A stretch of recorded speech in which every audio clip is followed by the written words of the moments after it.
세상에서 가장 중요한 사람들이 있다면 제일 중요한 사람은 가족이겠죠.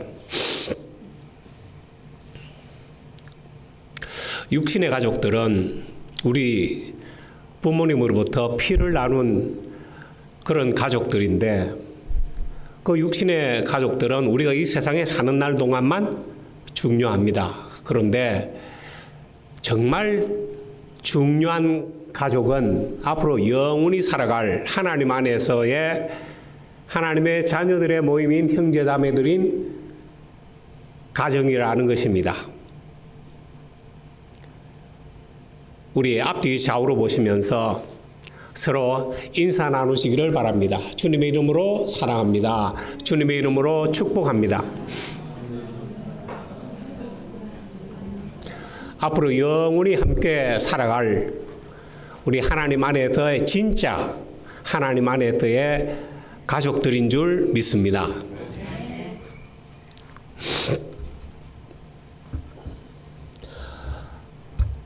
자녀를 키우는 부모님들이 아이들에게 요구하는 아이들의 최선의 생활은 어떤 것입니까?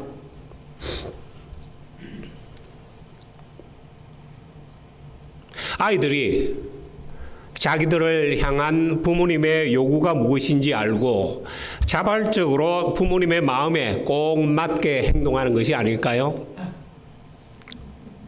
자리에서 아침에 일어날 때 깨우지 않아도 자발적으로 일어나고, 그리고 스스로 가서 씻고,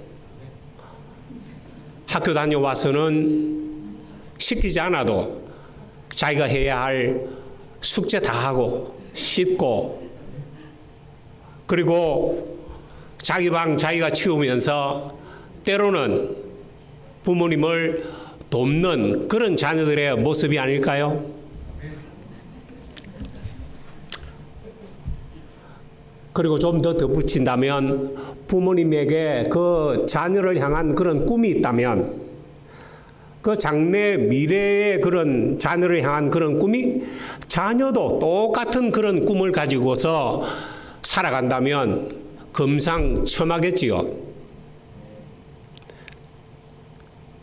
피아니스트를 꿈꾸는 그런 부모님이 있다면 그 자녀도 그렇게 장래에 자기의 꿈이 피아니스트라고 하면서 그 피아노 공부하는 것, 음악 공부하는 것을 그렇게 즐겨하고 열심히 한다면 그것만큼 부모님의 마음에 합당한 그런 자녀가 없을 줄 믿습니다. 한마디로 부모님의 관심이 아이들의 관심과 똑같을 때 부모님은 아이들의 생활이 최선의 생활을 한다고 말할 것입니다. 우리를 향하신 하나님의 관심은 무엇일까요? 그것은 우리가 영생을 얻고 확실한 천국의 소망 위에서 이 세상을 살아가는 것인 줄 믿습니다. 예수님은 이 세상에 계실 때 자나 깨나 앉으나 서나 항상 이런 생각을 하시고 사셨습니다. 무엇일까요? 어떻게 하면 이 백성들이 구원에 이르게 할 수 있을까? 하나님과 예수님에겐 이 땅에 사는 모든 백성들이 구원받고 살아가는 것, 그것이 최대의 꿈이었습니다. 그래서 오늘도 본문은 예수님이 어떻게 하면 이 백성들이 구원에 이르게 할 수 있을까, 이런 생각을 가지고 하신 말씀이라는 그 사실을 우리가 기억하면서 오늘 말씀을 함께 살펴보기로 원합니다. 예수님께서는 오늘 본문 누가복음 12장 1절에서 바리새인들의 누룩 곧 외식을 주의하라고 말씀하시면서 앞으로 제자들이 당할 환난 때에 제자들이 믿음을 잃지 않고 행해야 할 일들을 말씀하십니다. 그것은 사람을 두려워하지 말고 죽음도 두려워하지 말고 하나님의 그 능력과 우리를 향하신 사랑을 기억하라는 것입니다. 그리고 어떤 환경 가운데에서도 예수님을 시인하는 삶을 살라는 것입니다.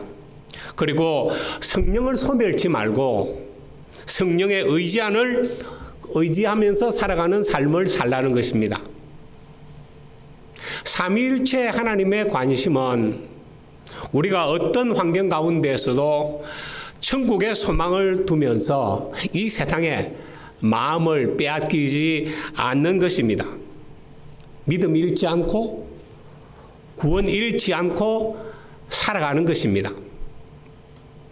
오늘 본문의 배경이 되는 말씀은 누가복음 11장 37절로부터 54절까지의 말씀입니다.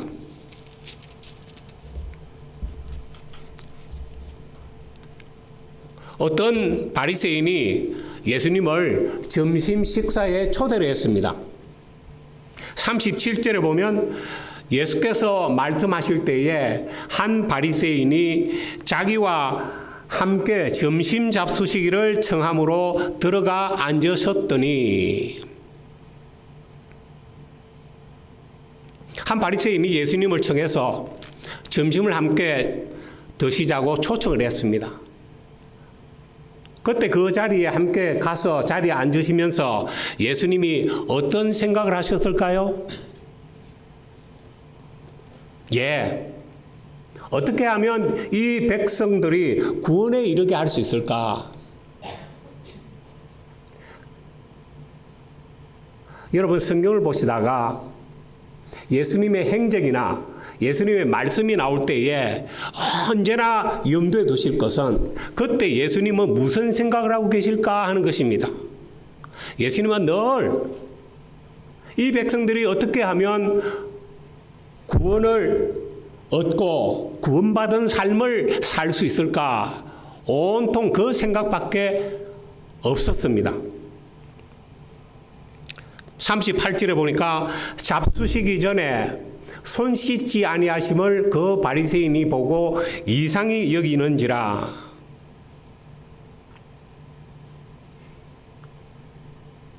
백성들의 구원에 대해서 생각하고 계셨던 예수님은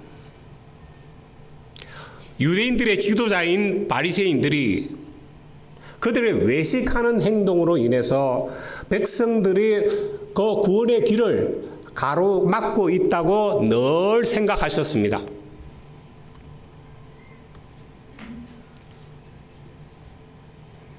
장로들의 유전으로 내려오는 식사하기 전에 손 씻는다고 하는 그 법칙을 예수님이 모르셨을까요? 알고 계셨지만 오늘 예수님은 이 11장에 나오는 이 말씀을 바리새인들에게 하시기 위해서 일부러 손을 씻지 않으셨다고 생각합니다. 그래서 그들은 이상하게 생각했습니다. 사람의 마음과 생각을 이미 아시는 주님께서 그렇게 이상히 여기는 그 생각을 아시고 이렇게 말씀하십니다. 39절부터 41절입니다. 주께서 이르시되 너희 바리새인은 지금 잔과 대접의 겉은 깨끗이 하나 너희 속에는 탐욕과 악독이 가득하도다. 어리석은 자들아, 겉을 만드시니가 속도 만들지 아니하셨느냐? 그러나 그 안에 있는 것으로 구제하라. 그리하면 모든 것이 너희에게 깨끗하리라. 손이 깨끗해야 사람이 깨끗하다고 생각하는 자들에게 주님은 말씀하시기를 너희 창고 문을 열고 가지고 있는 모든 재산들을 가난한 자들에게 나누어 주라고 하십니다. 사람이 깨끗해지는 길은 마음의 탐욕과 악독을 버리는 일이라고 말씀하시는 것입니다. 손을 씻지 않는 것은 겉만 더러워지는 것이지만 그것은 사람을 더럽게 하는 것이 아니라는 것입니다. 진짜 사람을 더럽게 하는 것은 그 마음속에 있는 그런 탐욕과 악한 마음이라는 것입니다. 그것을 버려야 깨끗해질 수 있다. 그래서 너희가 탐욕으로 모았던 그런 모든 그런 재산들을 가난한 자들에게 구제하라고 말씀하시는 것입니다. 점심 대접하겠다고 초대한 사람에게 이렇게 말씀하시는 것은 너무 심한 그런 말씀이라고 생각되지 않습니까? 온유하고 겸손하신 예수님께서 담대하게 그리고 단호하게 말씀하실 때가 있습니다. 언제나 그러면 구원에 관한 문제입니다. 예수님의 관심이 뭐라고요? 항상 이 백성들이 어떻게 하면 구원에 이르게 할 수 있을까? 늘 그 관심인데 백성들이 구원에 이르게 하는 그 길을 가로막는 그런 행동, 그런 행동을 할 때는 예수님은 가차없이 참지 않으시고 분노하셨습니다. 성경 가운데서 몇 차례 예수님이 단호한 그런 말씀을 하실 때와 그리고 단호한 그런 행동을 하실 때 보면은 언제나 백성들의 구원을 가로막고 있는 그런 행동을 누군가가 했을 때입니다. 42절부터 보게 되면 화 있을진저 너희 바리새인이여 너희가 박하와 운향과 모든 채소의 11조는 들이되 공의와 하나님께 대한 사랑은 버리는도다. 그러나 이것도 행하고 저것도 버리지 말아야 할지니라.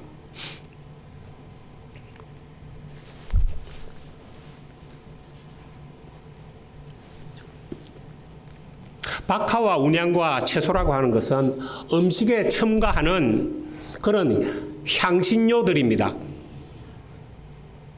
이런 향신료들은 우리가 식사하는 중에 그렇게 많이 사용하지 않습니다. 그렇게 많이 쓰지 않기 때문에 재배도 그렇게 많이 하지 않습니다. 많이 나지 않기 때문에 그런 소득의 11조를 낼 때에도 아주 조금밖에 내지 않습니다. 그런데도 율법을 잘 지키는 이런 바리새인들은 그런 조그마한 11조라도 율법을 지키기 위해서 그렇게 11조를 내는 것에 소홀하지 않았다는 것입니다. 그런데 주님은 말씀하시기를 정작 중요한 율법의 그런 작은 부분도 너희가 지키려고 하면서 정작 중요한 율법의 정신인 공의와 하나님을 사랑하는 그 사랑은 너희가 버렸다는 것입니다. 진짜 중요한 것, 정말 중요한 일은 어떤 말씀 가운데에 포함되어 있는 그 밑바탕의 정신입니다. 하나님이 우리에게 율법을 주셨으면 그 율법 속에는 율법의 정신이 있습니다. 그 기본되는 정신은 공의와 사랑이라는 것입니다.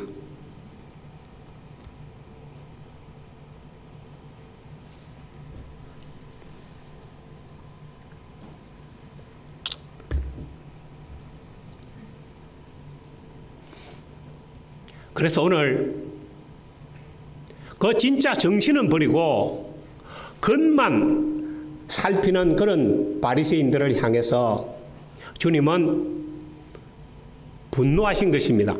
43절, 44절에 보게 되면 이렇게 말씀합니다.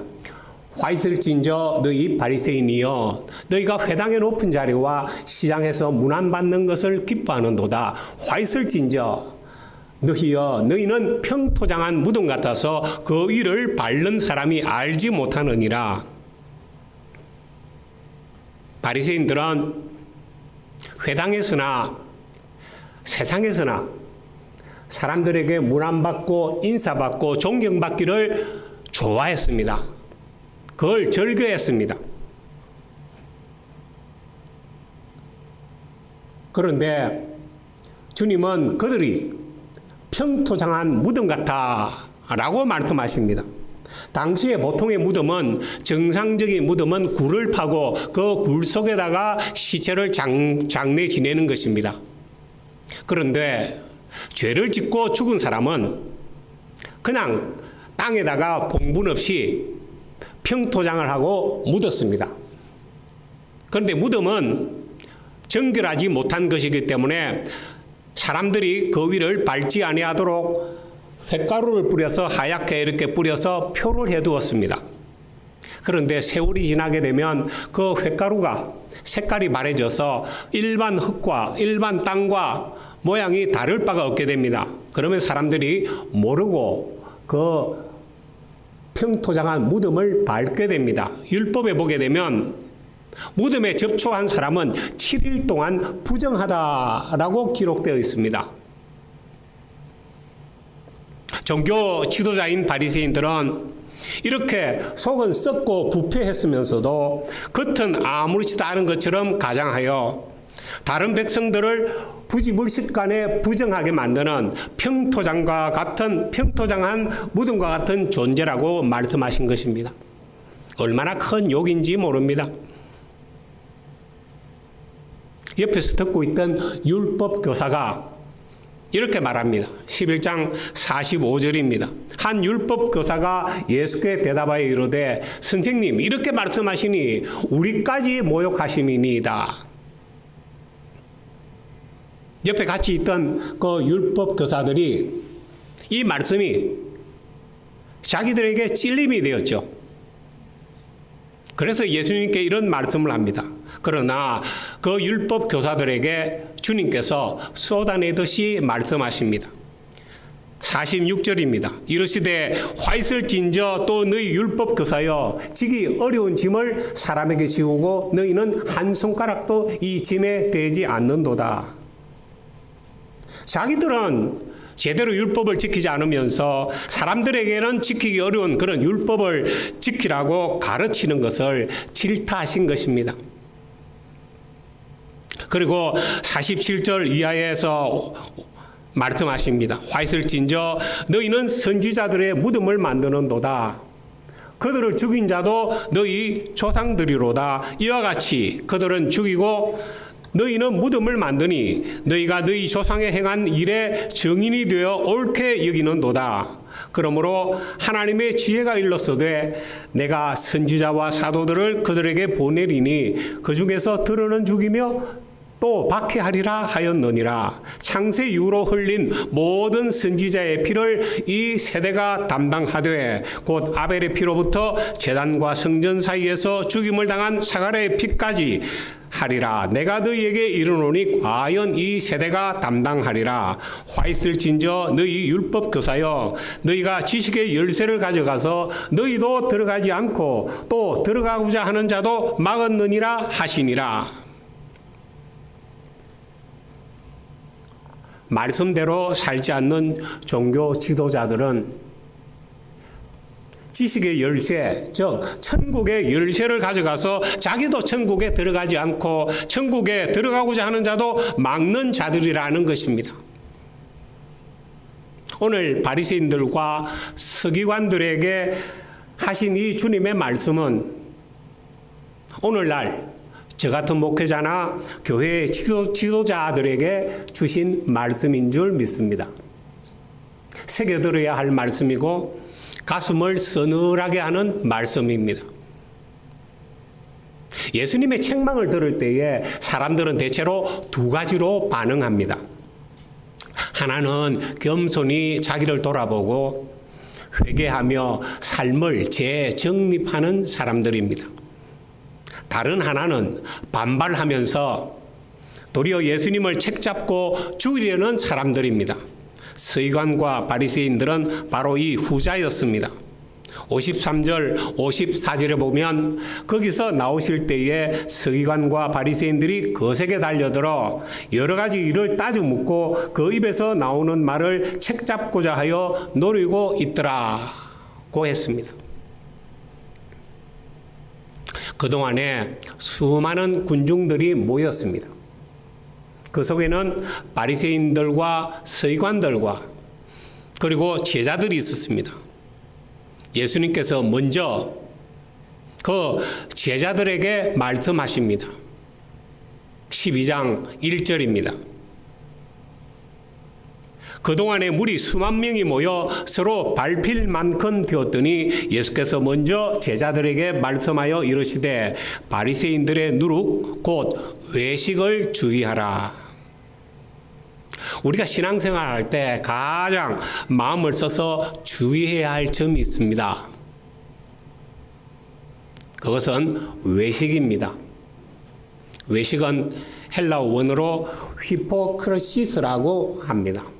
이 말은 본래 배우가 관객들에게 연극을 보이기 위해서 연기하는 것을 뜻합니다. 이 외식은 자기의 본 모습이 아니라 겉으로 무엇인가를 드러내고자 하는 자기의 본질과는 다른 그런 모습이라는 것이죠.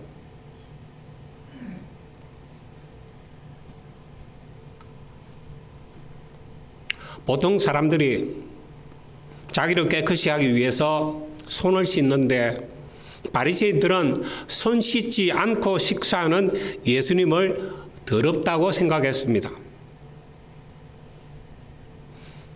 그러나 예수님은 진정 사람을 더럽히는 것은 씻지 않은 손이 아니라 깨끗하지 못한 사람의 마음이라고 말씀하십니다. 탐욕으로 더러운 마음을 가진 바리새인들이 겉만 깨끗한 채 하는 것이 바로 외식입니다. 그러나 아무리 외식을 해서 숨기고 감추려고 해도 언젠가는 다 드러날 것입니다. 특히 바리새인이나 서기관들 같은 종교 지도자들의 외식은 사람들에게 큰 영향을 끼칩니다. 구약시대에는 하나님과 일반 백성들 사이에는 제사장들이나 율법 교사들이 있어서 하나님의 말씀을 대언하기도 하고 하나님의 말씀을 가르치기도 했습니다.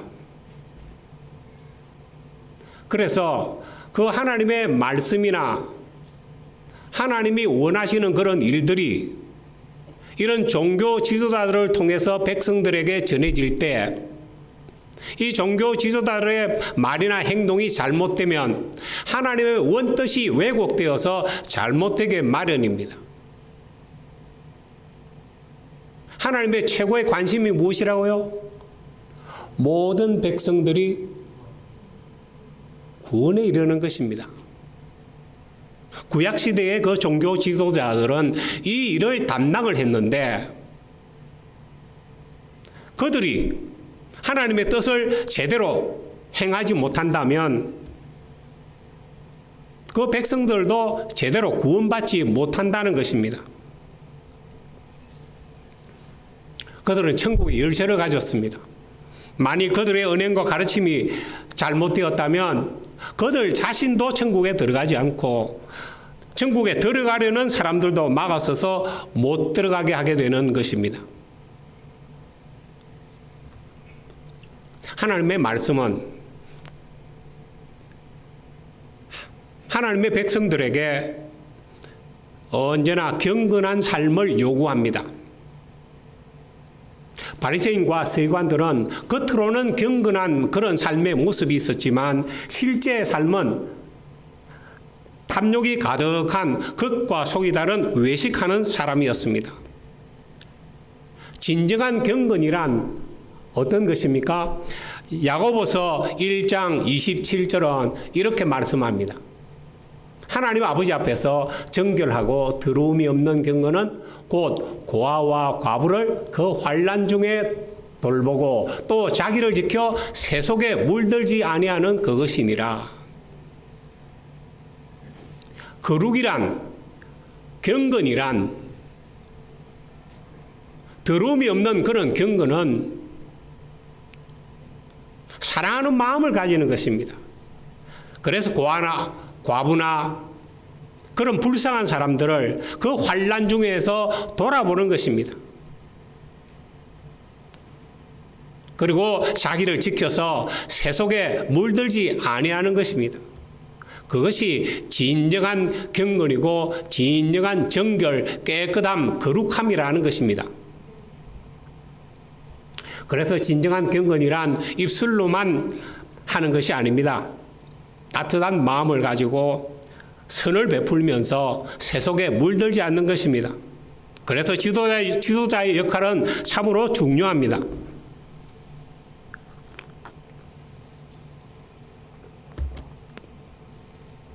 신약시대에는 모든 믿는 사람들이 다 하나님 아버지와 직접 교제를 합니다. 하나님 아버지가 우리에게 누구입니까? 아버지십니다.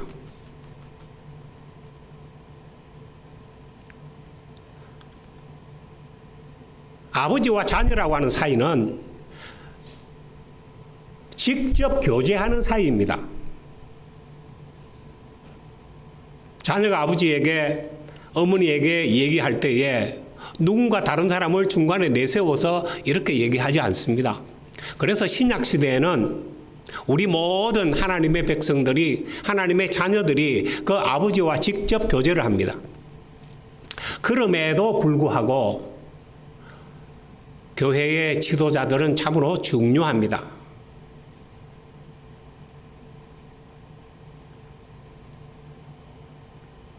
왜냐하면 하나님의 말씀을 직접 들을 수 있는, 그래서 직접 해석을 하고 그것을 삶에 적용할 수 있으려고 하면 어느 정도 그 사람의 신앙이 성숙해야 합니다. 잘못하면 말씀을 자기 마음대로, 자기 뜻대로 그렇게 해석하게 되면 신앙의 방향이 잘못되어지게 됩니다. 그래서 신약시대라 할지라도 교회에는 지도자가 있어서 하나님의 말씀을 해석하고 그리고 바르게 적용할 수 있도록 가르치는 것이 필요하다는 것입니다. 그렇기 때문에 신약시대에도 여전히 교회의 지도자들은 중요한 역할을 담당하고 있습니다. 하나님의 말씀은 모든 믿는 사람들은 세상을 사랑하지 말라고 가르칩니다.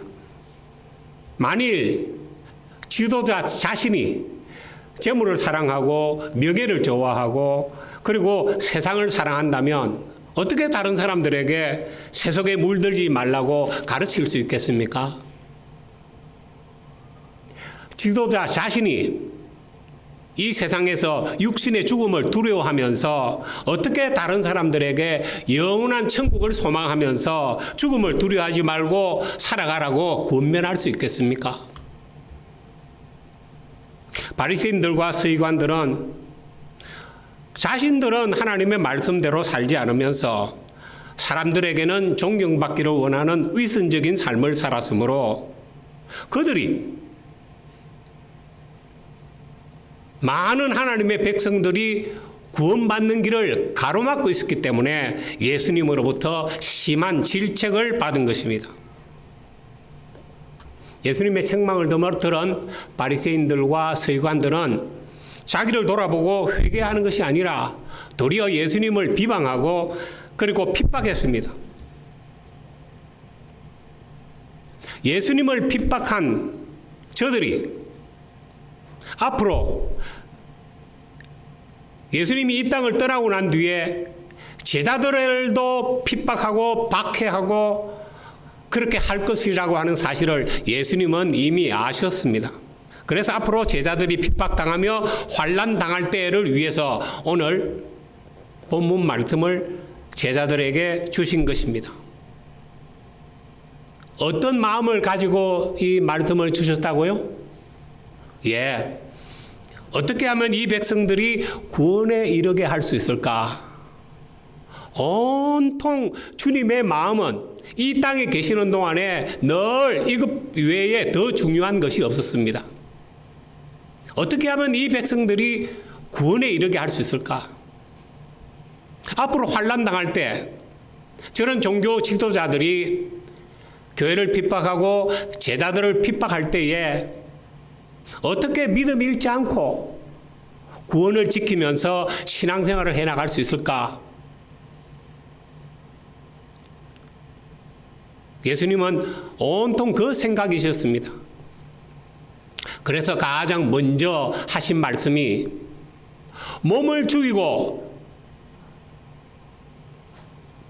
능히 더 못하는 자들을 두려워하지 말라고 했습니다.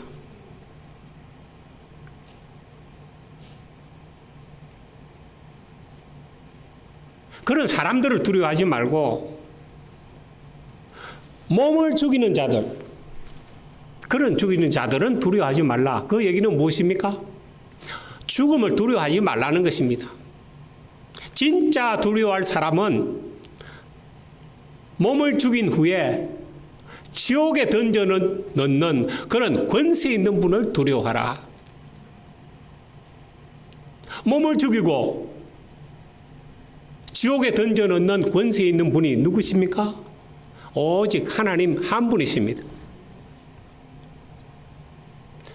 그 하나님만 두려워하게 된다면 우리가 이 세상에서 신앙생활을 하다가 환난 당할 때에 그 환난을 능히 이길 수 있다는 것입니다. 가장 심한 환난이 무엇입니까? 예, 죽는 것입니다. 그 죽음을 두려워하지 말라는 것입니다. 그리고 그렇게 죽이는 자들을 두려워하지 말라는 것입니다. 몸을 죽이고 더는 못하는 자들을 두려워하지 말라. 하나님은 어떤 분이십니까? 겉만 보지 아니하시고 우리들의 마음속까지 보시는 분이십니다. 사람은 외적의 행동만 살피지만 하나님은 그 행동의 배후에 숨은 동기까지 다 살펴보십니다. 사람은 겉만 보는 까닭으로 혹시 일시적으로는 속일 수 있지만 하나님은 속일 수가 없습니다. 그래서 하나님은 사무엘에게 사람은 외모를 보지만 나는 중심을 보노라고 말씀하셨습니다. 하나님은 엄밀한 일을 살피시고 인간의 모든 비밀을 드러내는 하나님이십니다. 우리가 사람의 눈은 잠시 잠깐 동안 속일 수 있습니다. 그러나 하나님은 속일 수 없습니다. 그 하나님을 두려워하라는 것입니다.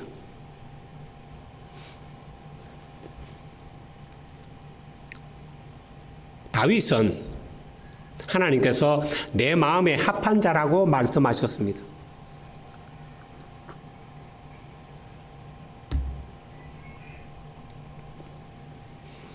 다윗도 범죄할 때가 있었습니다. 우리아의 아내인 밧세바를 범해서 임신을 시켰습니다.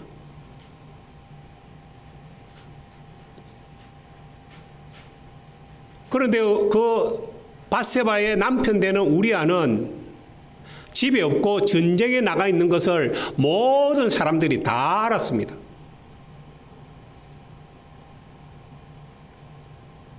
나중에 밧세바가 배가 더 불러져서 임신한 사실을 사람들이 알게 될 때는 어떻게 생각했습니까? 아, 전 간음을 했다. 그런데 그 간음한 당사자가 누구입니까? 다윗이 아닙니까? 다윗이 생각할 때는 밧세바의 임신한 소식을 듣고는 한 꾀를 생각해냈습니다. 아, 그래, 우리아를 불러서 잠시 집으로 오게 해서 자기 집에서 자게 하자. 그래서 전쟁통에 나가 있는 우리아를 불러다가 물었습니다. 전쟁 상황이 어떠냐? 요압 장군은 어떻게 잘 지내냐?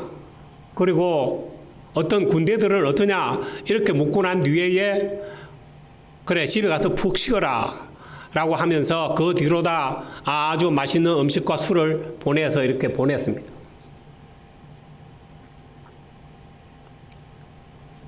그러면 그 술과 음식을 다 먹고 난 뒤에 집으로 갈 줄 알았던 우리아가 집으로 가지 않고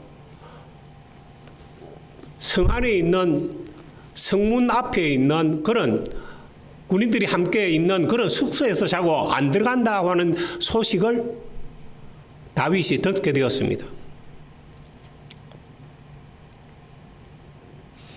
다윗이 우리아를 불렀습니다. 얼마나 답답합니까? 집에 가서 좀 잤으면 좋겠는데 집에 가지 않고 그렇게 성 안에서 자고 있으니까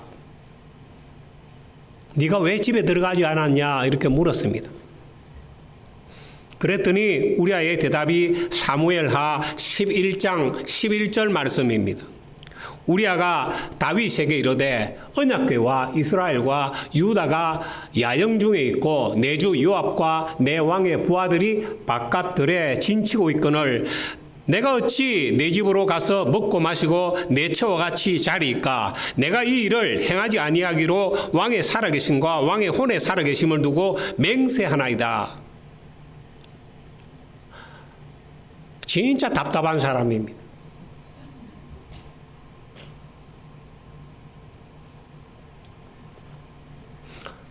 여러분 모두가 다 우리와 같이 이렇게 여기 계시는 남자분들이 다 그렇게 답답한 사람인 줄 믿습니다.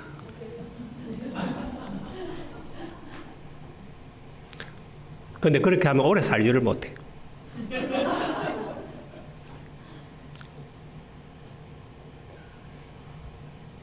결국 어떻게 합니까? 그래 오늘 하루 더 머물러라 하고서는 다시 음식과 술을 내렸는데 그날도 집에 안 들어가고 그렇게 있는 거예요. 할 수 없이 다윗 왕은 밀서를 써서 전쟁을 수행 중인 요압 장군에게 보냅니다. 아주 심한 전쟁통에 우리아를 내보내서 죽게 하라는 것입니다. 그래서 결국은 우리아가 죽게 되었습니다. 모든 사람들은 다 속일 수 있었지만 하나님은 속일 수 없었습니다. 하나님은 다윗을 내 마음에 합한 자요 내 사랑하는 자라고 말씀을 하시는데 그렇게 마음에 합하고 사랑하는 사람이면 이런 죄는 좀 덮어줄 만도 하실 텐데 그렇게 하지 아니하고 성경에 아주 자세하게 기록했습니다. 그래서 성경을 읽는 모든 믿음의 사람들은 여러 수십억의 사람들이 이 다윗이 행한 일을 모르는 사람이 아무도 없습니다.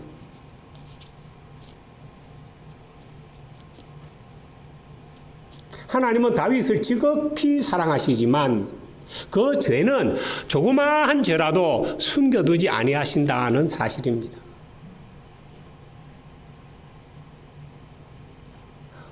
우리는 그 사실을 항상 기억하며 하나님을 두려워하는 삶을 살아갈 줄 믿습니다. 다윗이 만일 요셉같이 하나님을 두려워했다면 이런 죄를 범하지 않았을 것이라고 생각됩니다. 세상을 두려워하는 사람은 사람의 눈만 피하면 된다고 생각하면서 범죄합니다. 그들의 눈에는 보이지 않는 하나님보다 눈에 보이는 사람을 더 두려워합니다. 그래서 성경은 사람을 두려워하면 올무에 걸린다고 말씀합니다.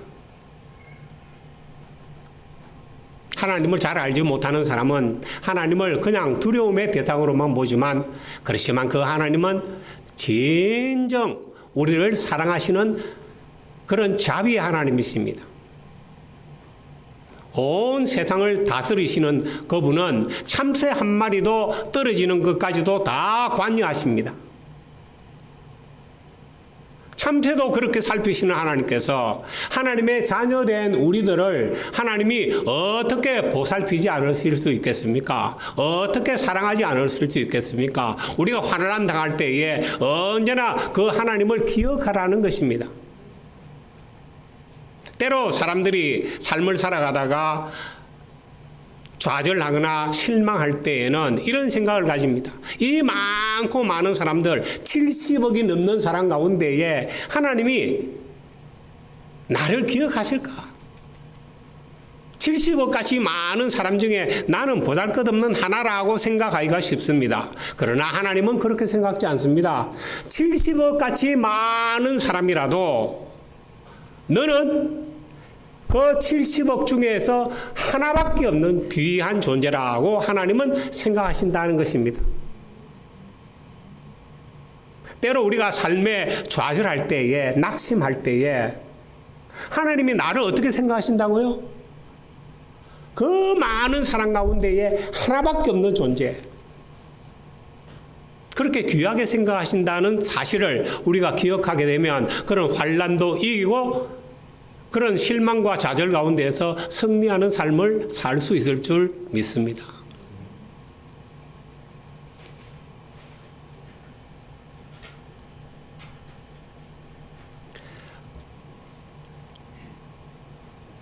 그리고 그런 환난을 당할 때에도 믿음 잃지 말고 늘 예수님을 시인하는 삶을 살라는 것입니다.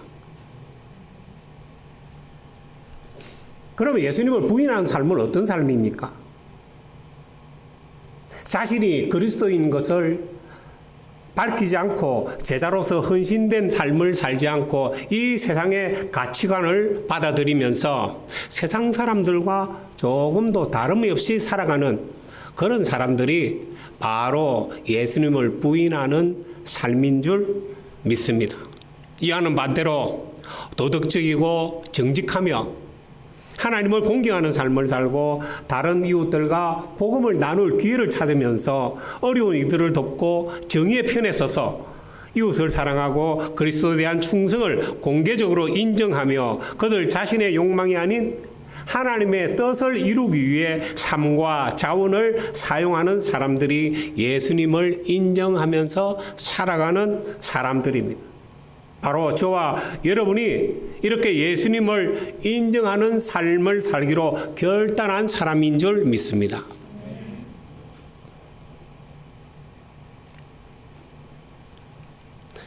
마태복음 7장 21절로 22절 23절에는 입술로 주여 주여 한다고 다 천국에 들어가는 것이 아니라고 말씀합니다. 어떻게 해야 들어간다고요? 다만 하늘에 계신 내 아버지의 뜻대로 행하는 자라야 들어가리라.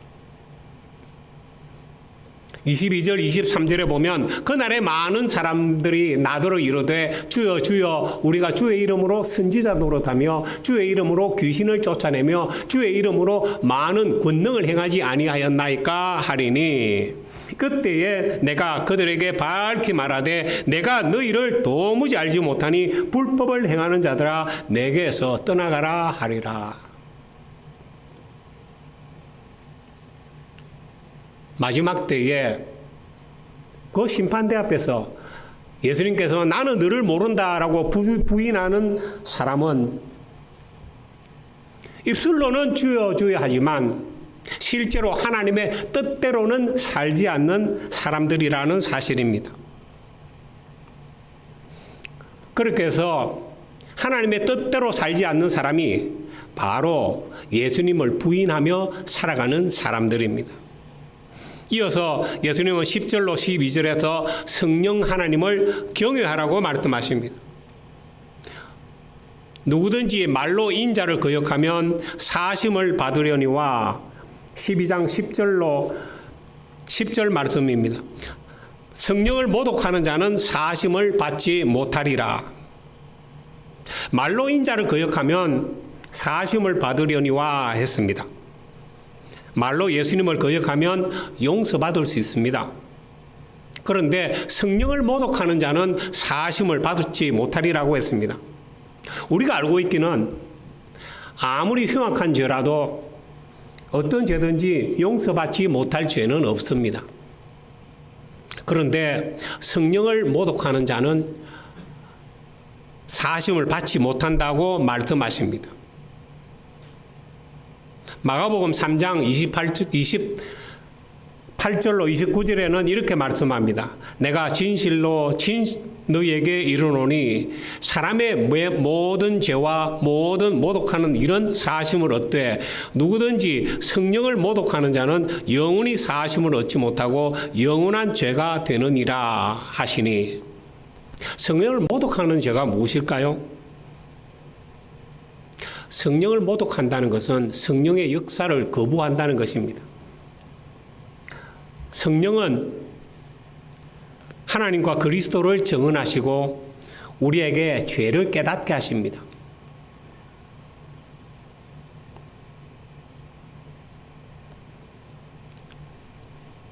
그런데 이런 성령의 역사를 부인하고 성령을 근심시키고 회방하고 성령을 모독하면 성령은 우리와 함께할 수 없습니다. 떠나갈 수밖에 없습니다.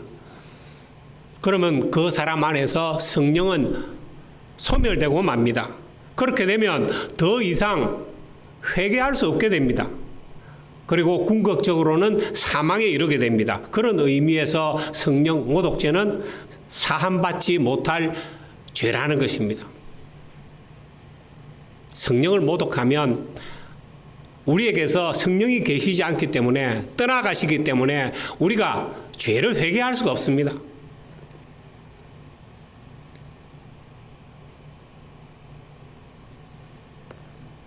마지막 12장 11절로 12절에 보게 되면 사람이 너희를 회당이나 위정자나 권세에 있는 자 앞에 끌고 가거든 어떻게 무엇으로 대답하며 무엇으로 말할까 염려하지 말라. 마땅히 할 말을 성령이 곧 그때에 너희에게 가르치시리라 하시니라.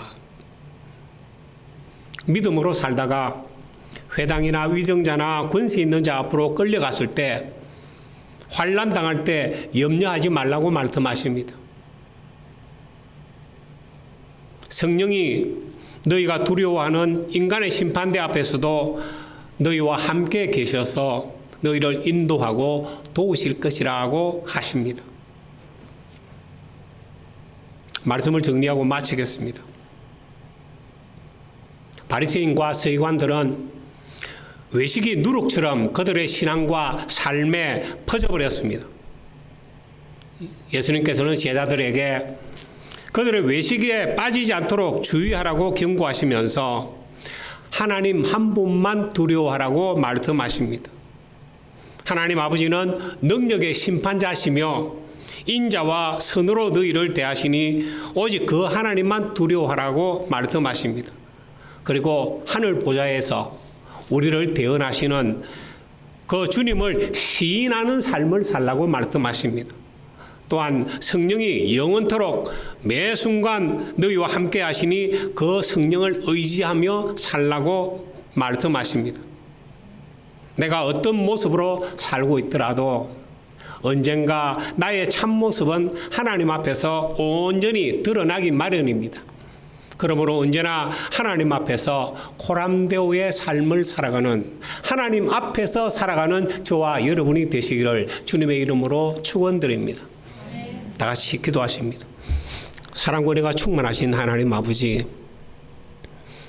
참으로 감사하옵기는 저희는 마음 놓고 하나님을 찬양하며 하나님께 예배하는 이런 좋은 환경인 미국에서 살고 있는데 아직도 이 땅에서는 믿음으로 인해서 환난받는 많은 사람들이 있습니다. 우리가 항상 그들을 생각하면서 이 세상에서 하나님 앞에서 살아가는 저희가 될 수 있도록 인도하여 주시옵소서. 우리 주님 예수님 귀하신 이름으로 감사하며 기도드리옵나이다. 아멘.